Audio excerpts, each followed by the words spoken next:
দেশের রাজনৈতিক অঙ্গনে শুরু হয়েছে তীব্র অস্থিরতা। জুলাই সনদ বাস্তবায়ন নিয়ে এখনও একমত হতে পারেনি বড় দলগুলো। এর মধ্যে দাবি আদায়ে রাজপথে নামছে জামাত, ইসলামী আন্দোলন সহ কয়েকটি রাজনৈতিক দল। পিআর পদ্ধতি ও জুলাই সনদের ভিত্তিতে নির্বাচনে যাওয়ার কথা বলছেন তারা। ঠিক সেই সময়ে দেশের সামরিক শাসনের আশঙ্কা প্রকাশ করেছে এনসিপি, যা নতুন করে উত্তেজনা সৃষ্টি করছে।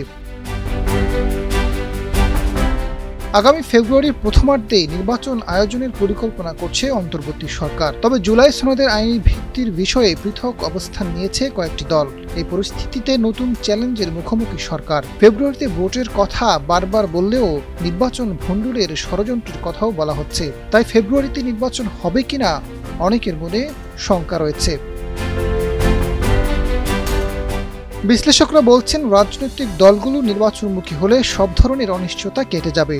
এখন নানা ইস্যুতে বিএনপি, জামাত এবং এনসিপির অনৈক্য রয়েছে। জুলাই সনদ নিয়ে মতবিরোধ, এর বাস্তবায়ন পদ্ধতি নিয়ে তাদের মধ্যে ঐক্য হয়নি। বিএনপি চায় নির্বাচিত সংসদ এটা বাস্তবায়ন করবে, জামাত চায় গণভোট, আর এনসিপি চায় গণপরিষদ নির্বাচন। এই ইস্যুর সমাধান প্রয়োজন। জাতীয় পার্টিকে নিষিদ্ধ করার ইস্যুটিও সামনে এসেছে। জামাত চায় আওয়ামী লীগের কার্যক্রম যেভাবে নির্বাহী আদেশে নিষিদ্ধ করা হয়েছে, জাতীয় পার্টির কার্যক্রমও সেভাবে নিষিদ্ধ করা হোক। এনসিপিও তাই চায়, তবে নির্বাহী আদেশে নয়, বিচারের মাধ্যমে নিষিদ্ধের পক্ষে বিএনপি। এদিকে জোট বা যুগপৎ আন্দোলনে যাবে না এনসিপি, তবে উচ্চকক্ষে পিআর পদ্ধতি দাবি করেছে দলটি। অবিলম্বে গণপরিষদ নির্বাচনের মাধ্যমে নতুন সংবিধান প্রণয়নের দাবিও জানান দলটির শীর্ষ নেতারা। এনসিপির যুগ্ম আহ্বায়ক জাবেদ রাশিন জানিয়েছেন, তাদের দল কোনো যুগপৎ আন্দোলনে অংশ নেবে না। তিনি সতর্ক করে বলেছেন, দুই প্রধান দলের মধ্যকার সংবিধান সংক্রান্ত দ্বন্দ্ব সামরিক হস্তক্ষেপের ঝুঁকি তৈরি হয়েছে। এনসিপির যুগ্ম আহ্বায়ক জাবেদ রাশিনের মন্তব্যের পরেই ফেসবুকে একটি পোস্ট দিয়েছেন গণ অধিকার পরিষদের সাধারণ সম্পাদক রাশেদ খান।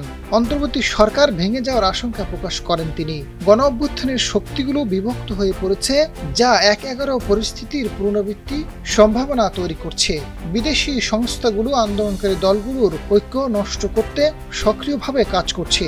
ডক্টর মোহাম্মদ ইউনূস যদি ব্যর্থ হন, তাহলে বাংলাদেশের স্বপ্ন ব্যর্থ হতে পারে।